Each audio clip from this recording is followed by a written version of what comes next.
Brisk. Says it's gonna rain. What do you think, Rex? Does it look like rain today?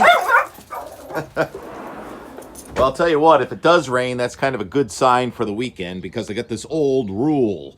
If it's a beautiful Wednesday, it's probably not going to be so nice on the weekend because our weather generally changes every 3 days. It looks beautiful right now, but for smoke in the sky, once again, so much to talk about. First of all, great job, Celtics. I went to bed and so they won. That's good. I missed it. I woke up and they won. A lot of surprises when I woke up this morning, especially the temperature map. This morning on Martha's Vineyard, 30 degrees, coldest May 24th in our lifetime. I did not see that coming, especially when it's technically a warmer air mass. But when these high pressure systems go off to the east of New England, often there's a little lobe left behind and we get radiational cooling in southeastern Massachusetts. That's what happened. But a bellwether of warm air advection, the temperature in Burlington, Vermont at the same time was 31 degrees warmer. 61 degrees in Burlington, Vermont at 5 a.m. Just fascinating. And it's going to be a fascinating day. I don't see him now, but when Matt Douglas took the photo of the sunrise this morning, he had some altocumulus castellanus on the horizon. That's a mid-level instability cloud, and it usually means it's going to be a thunderstorm today. And there are going to be thunderstorms in New England today. We have an incredibly dynamic front coming out of southeastern Canada. We interrupt this weather to listen to Rex and to check out the egret. Okay, back to the weather. Leave us alone, Rex. Look at him. He's just so haired up on the back of his neck. I guess because maybe it's such a dynamic weather day. Where do you want to start? How about the NAM regional surface map with the front coming down out of southeastern Canada and really ripping across southern Vermont with big thunderstorms likely in a line from central Maine right down to western Massachusetts about 5 o'clock. And that's when it's going to max out and then tend to diminish as it heads through eastern Massachusetts. By the time you get to Cape Cod, hardly any rain from this system, but some of us, I call it the H2O lottery, some of us today are going to end up with more than an inch of rain and probably some hail and perhaps a damaging wind gust too, even though the National Weather Service isn't calling for severe weather today. It's just such a dynamic front. I want to show you what it looks like at 500 millibars. This is called vorticity, and you can see this lobe of energy coming out of southeastern Canada with that blue across northern New England. Let's look at that again. So you have this upper level cold pool with wind ahead of it at 50 to 60 knots up around 18,000 feet. And it's a torque in the atmosphere, and it just lifts. There's a diffluence aloft ahead of this low, and it cuts off for a time tomorrow over the northeast, so there may be some residual showers tomorrow as the colder air comes in. So today we're in the 70s ahead of this front, and especially in southern New England, and then tomorrow only about 60, some fairly cold air. I'll get to the extended in a second. More on this front. Today is, I think, the start. I think they tried to start last week, the Hingham Bay Wednesday night racing series, but they got blown out last week. It was too windy. Now today, the wind is going to pick up from the south. Oh, hello. Well-framed egret. Thank you for landing there.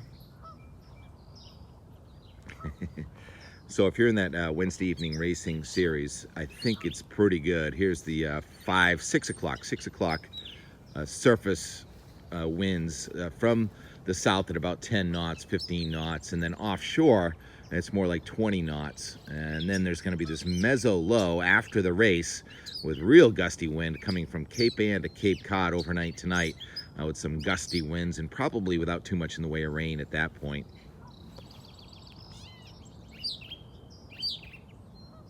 Catch something. I want to see it. I hear they eat a lot of things. Like mussels and clams and crickets and maybe even mice. Part of the heron family. There's a little bit of that altocumulus, but I can't see it off in the distance. So a real dynamic front, and I guess the good news is if you get a stormy Wednesday, which it will be stormy this afternoon and tonight, you get a nice weekend. That's usually the rule, and that last holdout, the Australian model, has come around for a nice weekend. Looks very stormy across the southeastern United States. Every run shows that low further and further to the south, so it's looking good. Probably some chilly mornings again with high pressure coming in here. I think we're gonna have lows in the 30s and 40s several mornings in a row.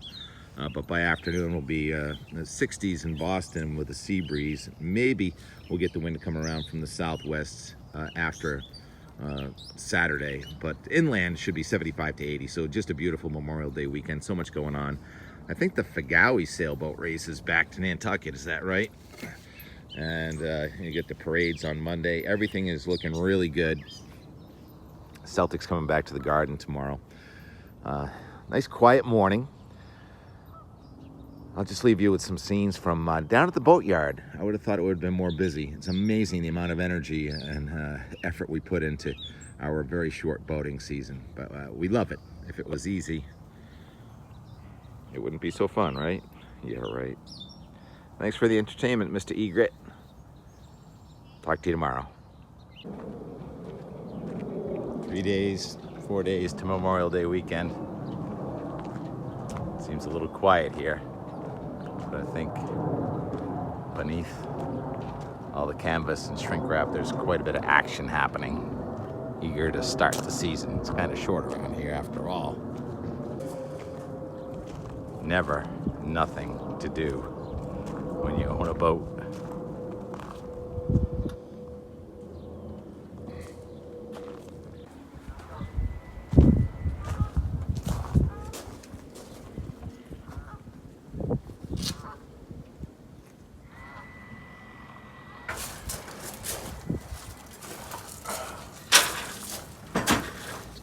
Pads on, rag over the shoulder. Climbing the ladder is success. Out the door and no more. Don't worry, I got you on video if you fall. I got the ladder now too.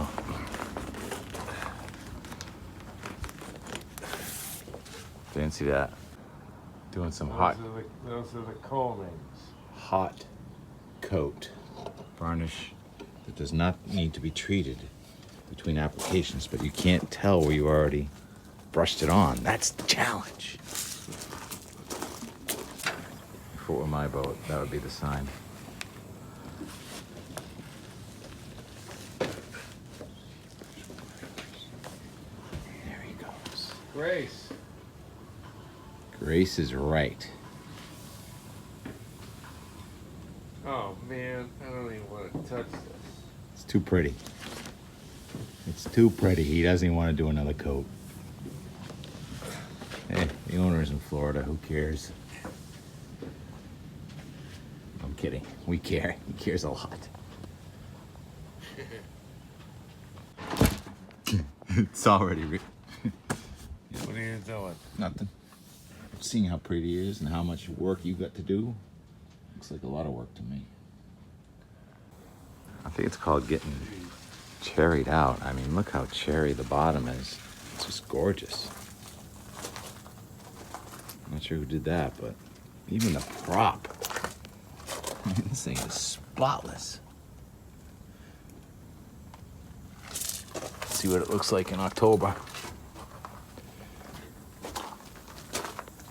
Anybody want to buy one? Not quite as spotless, but good looking.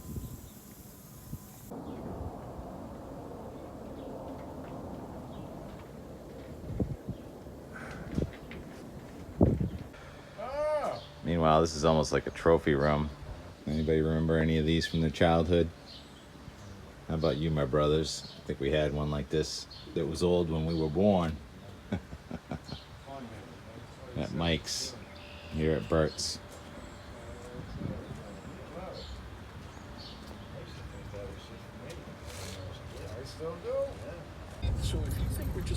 Three engines, the new norm.